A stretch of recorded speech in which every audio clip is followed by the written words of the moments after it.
everyone. So today I thought that I could go through this new pop-up book that I got. It's Beauty and the Beast by Robert Sabuda, and it is so colorful and has amazing sounds. I really love Beauty and the Beast, all different versions that I've read over the years, and this one is just sort of a condensed version of some longer versions that I've read before, so it's very shiny.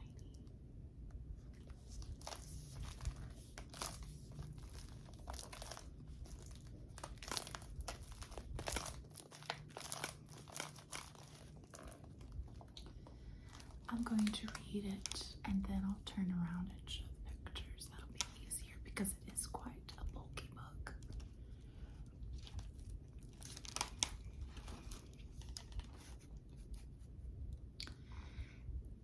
There once lived a rich and kind merchant who had 6 children, 3 boys and 3 girls. The merchant's wife had died many years earlier, so the children were his greatest joy in life. He spared no expense in their education or in providing them with the finer things in life.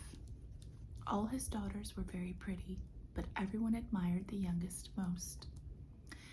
When she was a child, everyone simply called her Beauty.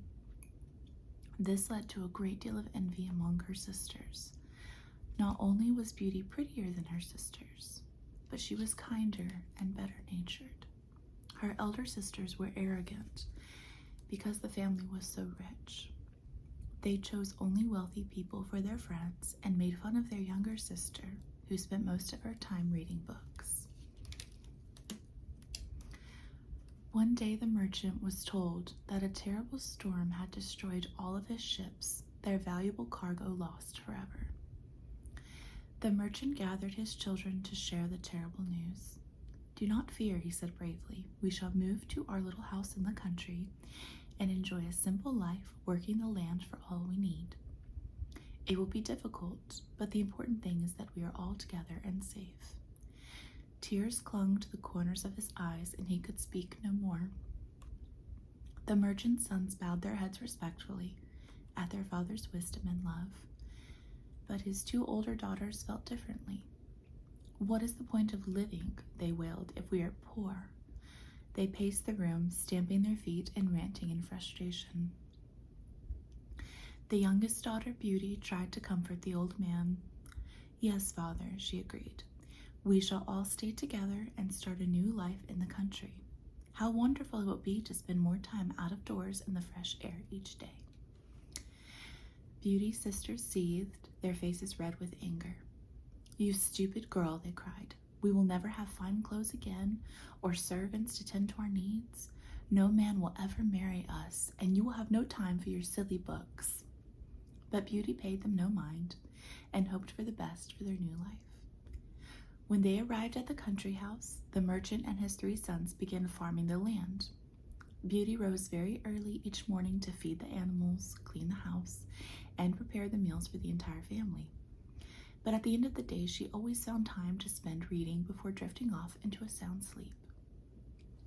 Her sisters, however, could not forget all that had been lost. They barely helped with any of the chores and complained endlessly. When they saw how Beauty had adjusted to the family's new life, they mocked and teased her. "Of course she fits in so well here. She'd rather spend time with books and animals than with high society." A year later, the merchant received a letter informing him that one of his ships had survived the storm and made it to port safely, along with the precious cargo. The 2 elder sisters could barely contain their excitement at the thought of leaving the wretched countryside. As their father prepared to return to the city to see the ship, they begged him to bring back gifts. "We need the finest dresses, the most delicate shoes, and noble stallions pulling an elegant carriage. Our return to the city must be a banquet for the eyes all to behold. We shall be rich once again." The merchant turned to Beauty with a loving smile. "And what shall I buy for you, my child?" Since Beauty had truly come to cherish living in the country quietly with her family and did not miss the city lifestyle, she felt she had no need for such extravagances, and she would miss her father dearly when he left on his trip.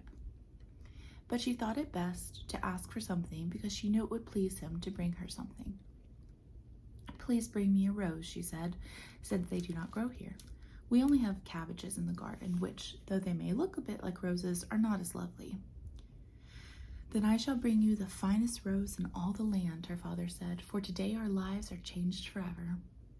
After a long journey, the merchant finally arrived in the city, but his ship was so badly damaged it was barely afloat, and what cargo remained had already been sold to pay for the losses of the other ships that had sunk.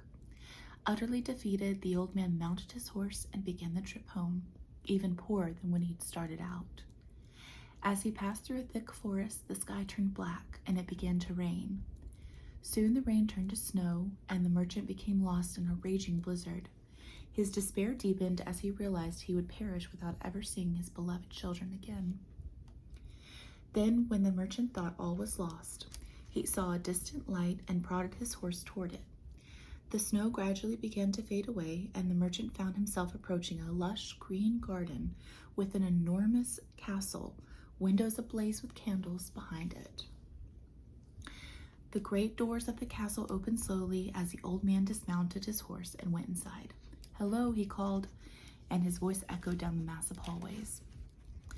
He wandered from room to room in search of any signs of life, but not a soul could be found, nor a single voice heard.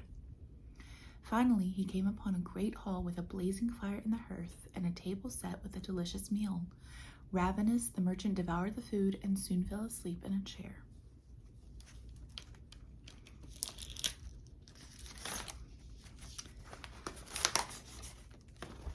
This is the castle.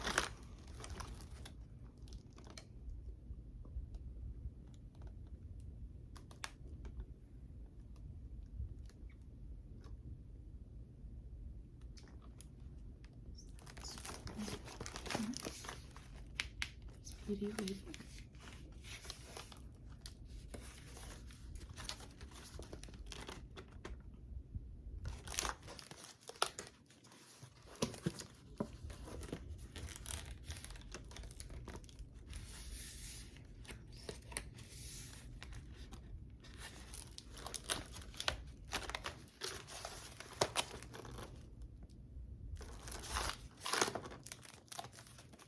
Over here, these open.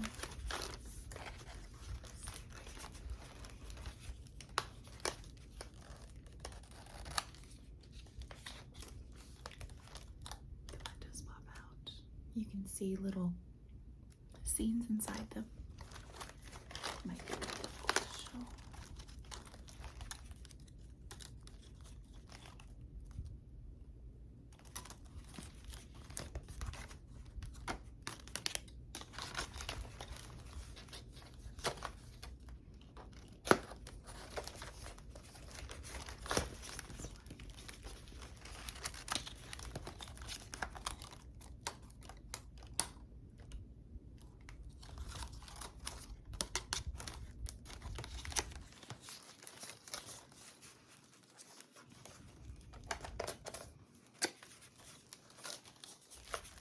Last one.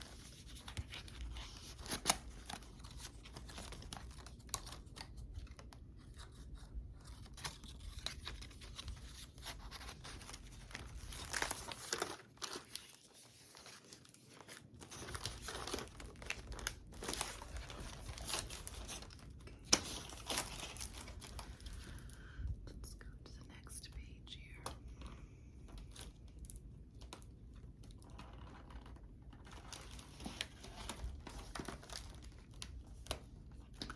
When morning came, the old man discovered a set of fine, dry clothing placed before him on the now cleared table.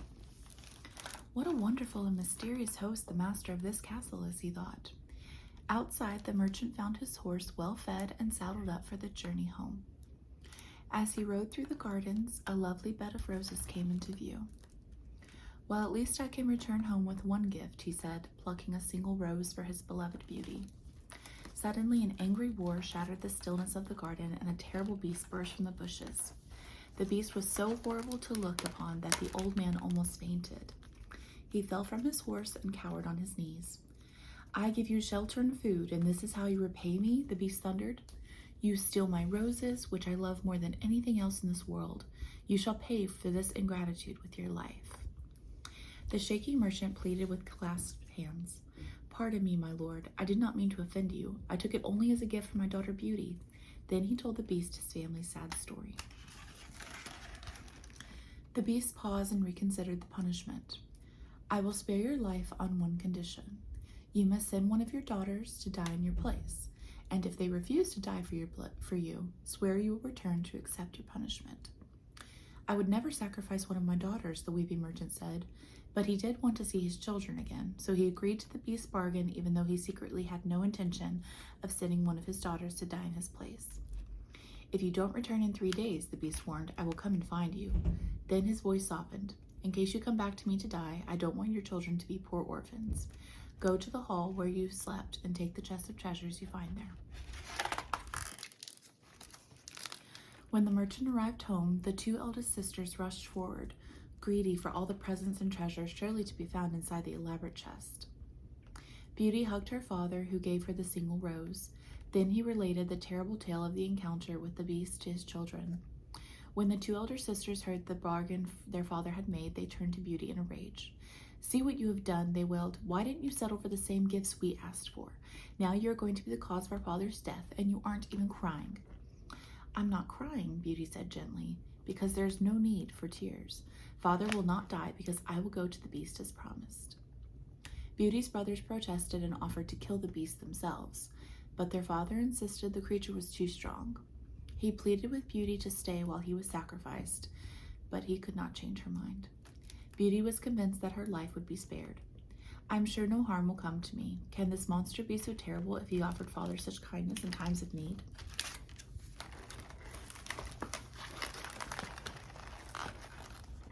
There's the beast.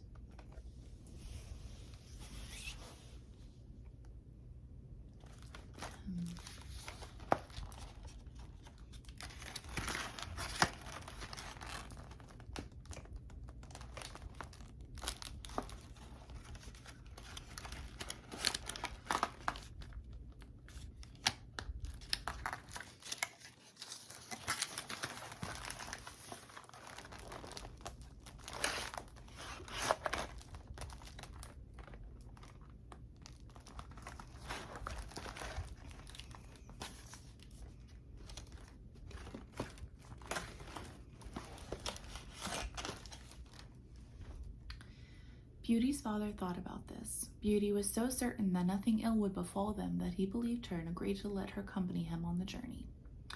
When Beauty departed with her father, the 2 sisters rubbed their eyes with onions to make themselves weep. But her brothers truly wept, and so did the merchant.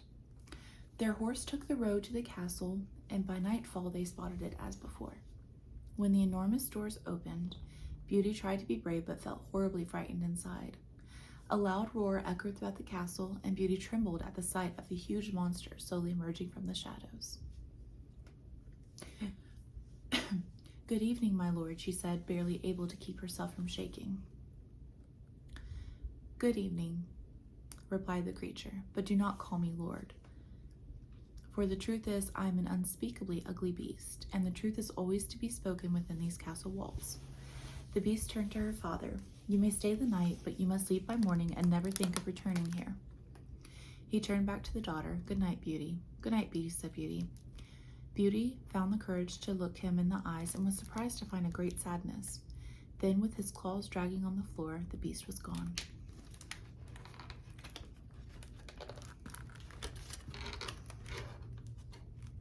The next morning, father and daughter shared a sad farewell. "My heart will break without you," the merchant cried, and he slowly rode away. "Don't worry, father," said Beauty, "for this beast is frightening, but he will do me no harm. I'm safe here." After her father departed, Beauty sat weeping in the great hall for a long time. When her tears finally stopped, she bravely decided to make the best of things and went to explore the castle. She could not help but admire its beauty and was quite surprised when she found a door on the room which was written Beauty's Room. She stepped inside to discover lovely furniture and closets overflowing with fine garments. The most beautiful jewelry was laid out on the dresser, and one entire wall was covered with shelves lined with books. She thought it was most kind of the beast to prepare this for her, yet none of these luxuries could raise her spirits. If only I knew that father was safe at home with the rest of my family, she said with a sigh. A mirror on the dresser began to shimmer, and when Beauty looked deep into it, she saw the merchant approach their little house with a sorrowful look on his face. She saw her sisters run out to greet him, and it was clear they were glad that Beauty was not by his side. Then the mirror went dark. What a magical place, Beauty thought. At noon she found the table set, yet she did not see a soul. So she ate by herself, although she had little appetite. That evening the table was set again, and as she was about to sit down to dinner, she heard the sound of claws dragging across the floor. Beauty, the terrible monster said to her, may I join you? You're the master, replied Beauty, trembling. No, said the beast, you are the mistress here now, and you have only to say if I bother you. I'll leave you if you wish. When Beauty said nothing, the beast sat down. Tell me, do you find me very ugly? He asked. I do not know how to lie, whispered Beauty, so yes, I do, but I also believe that you're very good. The beast's mouth curled slightly into what Beauty could only assume was a smile. Enjoy your meal, Beauty, the monster said, and try to be happy in the castle, for everything here is yours. I would be very upset if you were not happy. Thank you, Beauty said. I assure you that I am most pleased with your kindness. When I think of that, you no longer seem quite so ugly. Each evening, the beast would join Beauty for dinner. It was the only time she ever saw him. They made light conversation until one evening Beauty nearly dropped her fork when the beast asked, Beauty, will you marry me? She quickly recovered, but the beast had seen her reaction. You are very kind, she said, but no, I cannot marry you because I do not love you. And because I'm an ugly beast, he said angrily and stormed away from the table.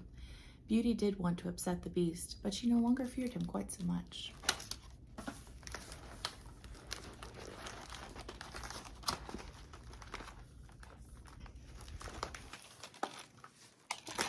There they are, sitting down to dinner. There's Beauty. There's the beast.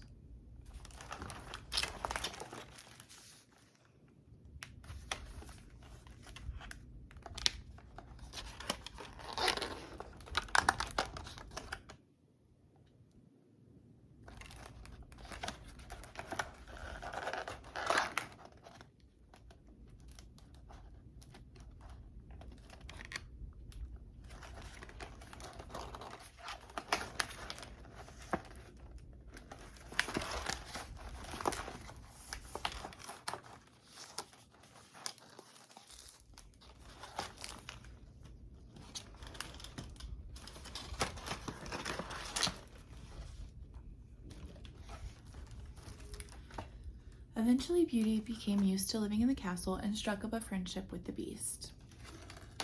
They began to take long walks in the lavish garden and talk of faraway lands that the beast had visited.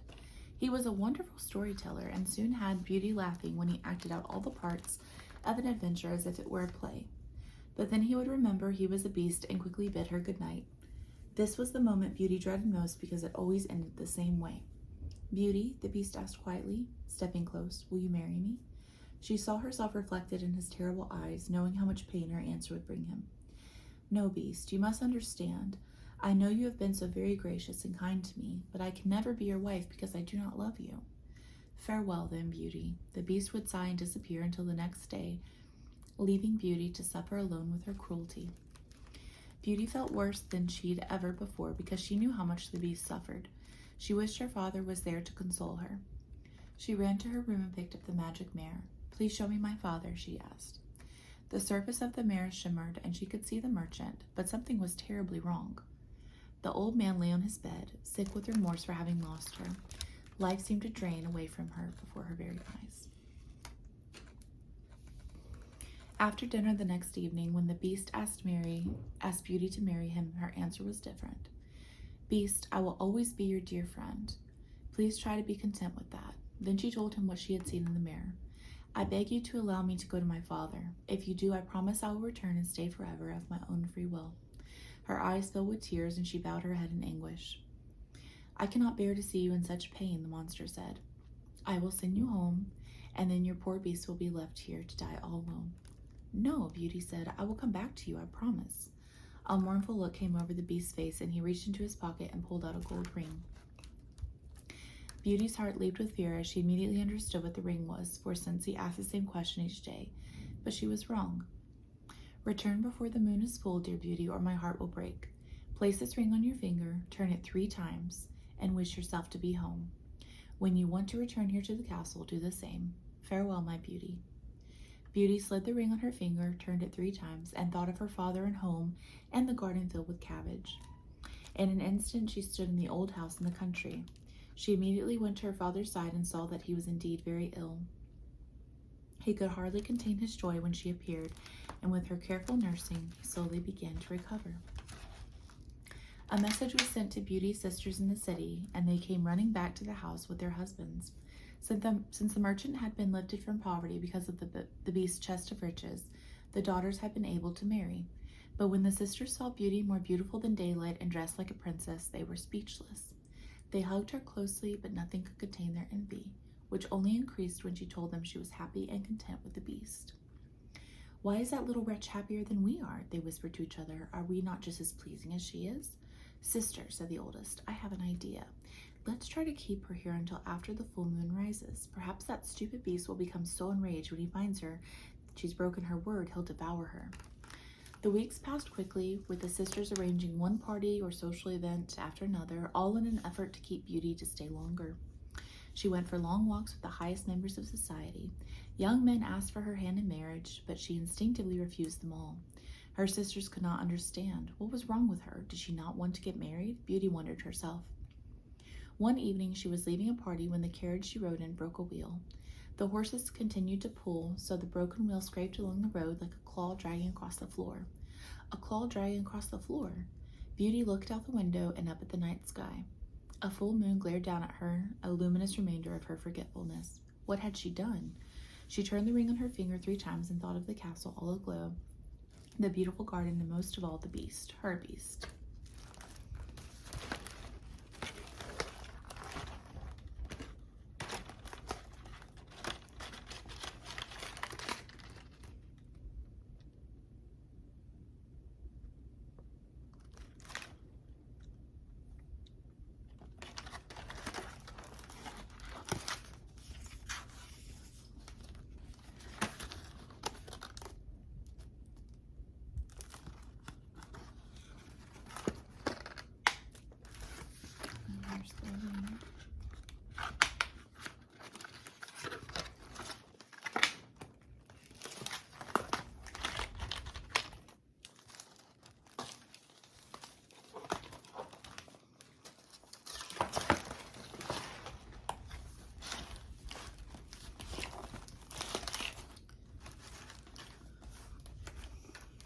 In a flash, Beauty was back in her room in the castle. She ran through the corridors shouting for the beast, but he was nowhere to be found. After hours of searching, she became so tired that she returned to her room and fell into a fitful sleep. The next morning, Beauty put on her most magnificent dress and spent a long, lonely day waiting for evening to arrive. But as the sun set, no meal appeared in the great hall, and the beast did not come. Distraught, Beauty ran through the castle, sobbing loudly. Where was he? She ran to the massive front doors and threw them open, calling his name, and then dropped to the steps, weeping. Through her tears, she saw a single rose petal at the top step. When she looked down, she saw another and petals. How many days and nights had he waited for her right here? At the bottom of the steps, the petals stretched across a lawn and to the back of the castle, the garden. She found the beast lying perfectly still. The rose bushes had been stripped of every single petal. Beauty cradled his massive head in her lap. How very foolish she was. She had found love and not even known it. She placed her hand on his breast and felt a faint heartbeat. The beast opened his eyes and said, You forgot your promise, Beauty, but I shall die happy since I have the pleasure of seeing you one last time. No, my dear beast, you shall not die, Beauty said through her tears. I love you with all my heart. Nothing would please me more than to be your wife and to spend the rest of my life with you. Instantly, the castle radiated with blinding light as if the stars themselves had fallen from the sky. Beauty's hands flew to shield her eyes from the light. When she could finally lift her head, she saw the beast was gone. In his place was a strange but handsome young man. Then she saw herself reflected in eyes she knew so well. "Now you see me as I truly am," he said. "For a long time I was under a spell for being an unkind and arrogant prince. I was only interested in the way people looked on the outside and never thought about who they were on the inside. The spell turned me into the ugliest and most fearsome beast in all the land. It could only be broken when a woman with a true heart could see beyond appearances and come to love me for who I am. You are that woman, Beauty." Beauty and the prince were married the next day in the great hall of the castle. The joy and laughter of the guests echoed through the corridors, out the open windows, and all the way down the magnificent garden. And on the rose bushes, 1,000 new buds reached to greet the sun. The end.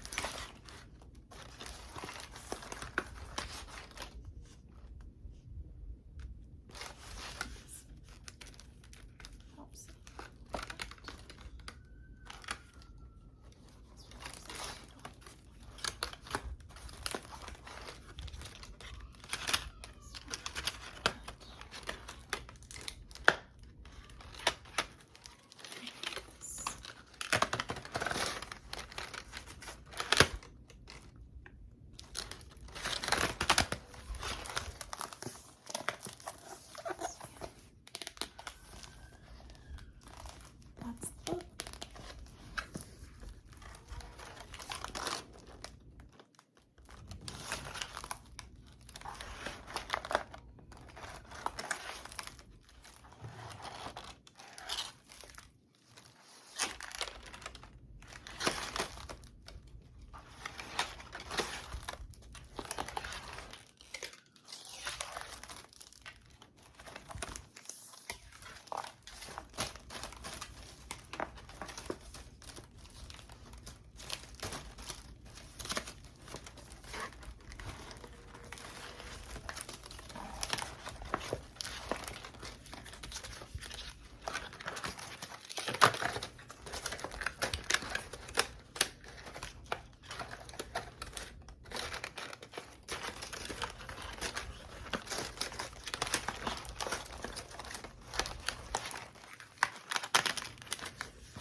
I hope you guys enjoyed this book, and if I get some more pop-up books, I'll definitely read them to you.